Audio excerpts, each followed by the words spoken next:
Kujutage ette ühte raamatut. Raamatut, mis muutis täielikult meie arusaama universumist.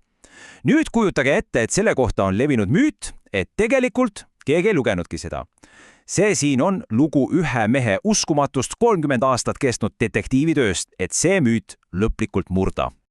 Nii, lähme siis asja juurde. Aga me ei alusta sealt, kus te ehk ootaksite. Nimelt 16. sajandist. Ei, meie lugu algab hoopis tänapäevasest kohtusaalist. Ja see mees siin, see on meie detektiiv, Harvardi professor Owen Gingerich. Ja siin ta ongi, otse tunnistajapingis, tuvastamas varastatud koopiat Nikolai Koperniku kuulsast raamatust De Revolutionibus. Ja teate mis?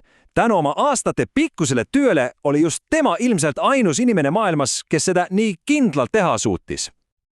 Ja siit koorubki välja kogu loo põhiküsimus, eks ole. Mis teeb ühe vana raamatu nii väärtuslikuks, et seda varastatakse? Ja veelgi enam, miks peaks üks professor pühendama 30 aastat oma elust, et seda uurida?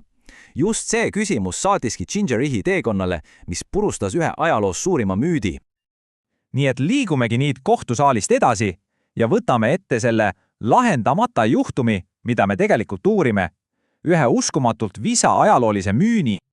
Ja siin ta ongi meie loo pahalane, mõjukas väide, mille esitas tuntud autor Arthur Koestler. Ta väitis sisuliselt, et Koperniku raamat oli nii keeruline, nii tehniline, nii igav, et see oli praktiliselt raamat, mida keegi ei lugenud. No mis raamat see siis oli? Tegemist oli Nikolai Koperniku, ütleme ausalt, päris paksu ja tehnilise teosega, aga kujutage ette, aastal 1543 pakkus see välja midagi täiesti ennekuulmatut, päikesekeskse universumi. See läks ju otse vastuolu kõigega, mida kirik ja teadus olid sajandeid pühaks pidanud. Ja siin läheb asi huvitavaks. Isegi selline ekspert nagu Gingerich ise arvas alguses, et ega neid lugejaid tõesti palju olla ei saanud. Nii et esmapilgul tundus, et Koestleril võis isegi iigus olla. Et see raamat oligi lihtsalt üks tolmukoguja riiulil, millest said aru vaid mõned üksikud geeniused. Aga Gingerichi jaoks polnud asi sellega lõppenud, midagi lihtsalt ei klappinud. Ja ta võttis endale eesmärgiks selle müüdi lõplikult kas kinnitada või siis purustada. Nii algas see uskumatu 30 aastat kestnud jaht. Ja ma ei räägi siin mingist paarinädalasest arhiivitöörst. See oli absoluutselt hiiglaslik aastakümneid kestnud projekt. Tema eesmärk leida üles iga viimne kui üks teadaolev esimese ja teise trükikoopia, ükskõik kus maailma nurgas see ka peidus poleks. Ja see number siin, see on lihtsalt uskumatu. Ligi 600 eksemplari. Ta leidis ja uuris need kõik isiklikult läbi. Mõelge korraks selle pühendumise peale. Aastakümneid reisimist mööda maailma, ühest hämarast raamatukogust teise, jahtides neid sajandite vanuseid aardeid. Aga asi polnud muidugi lihtsalt raamatute kokku lugemises, eks ole? Ei. Tõeline detektiivitöö peitus hoopis mujal. Ta otsis vihjeid, neid väikseid märkameid, kommentaare, arvutusi, kõike, mida kunagised lugejad olid sinna leheservadele kritseldanud. Just seal peitus tõeline lugu. Ja nüüd jõuamegi selle pikka uurimise tulemusteni, tõenditeni, mis lahendasid selle juhtumi lõplikult ära. Ja see, mis ta leidis, oli, ausalt öeldes, täiesti jahmatav. Selle asemel, et leida puhtaid justkui lugemata koopiaid, avastas Gingerich, et need raamatud olid elus.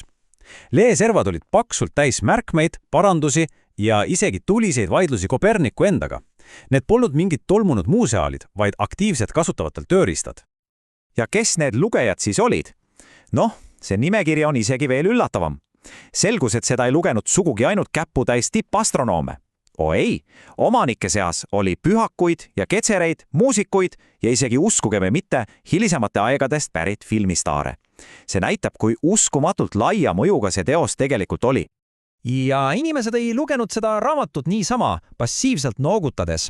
Võtame näiteks astronoom Paul Whittichi, kes kritseldas vihaselt leeservale, et taevast on saanud narr, kui ta peab käima nii, nagu Kopernik tahab. See on ju puhas, elav teadus, aktiivne vaidlus, kriitiline mõtlemine, just see, mis viibki teadust edasi.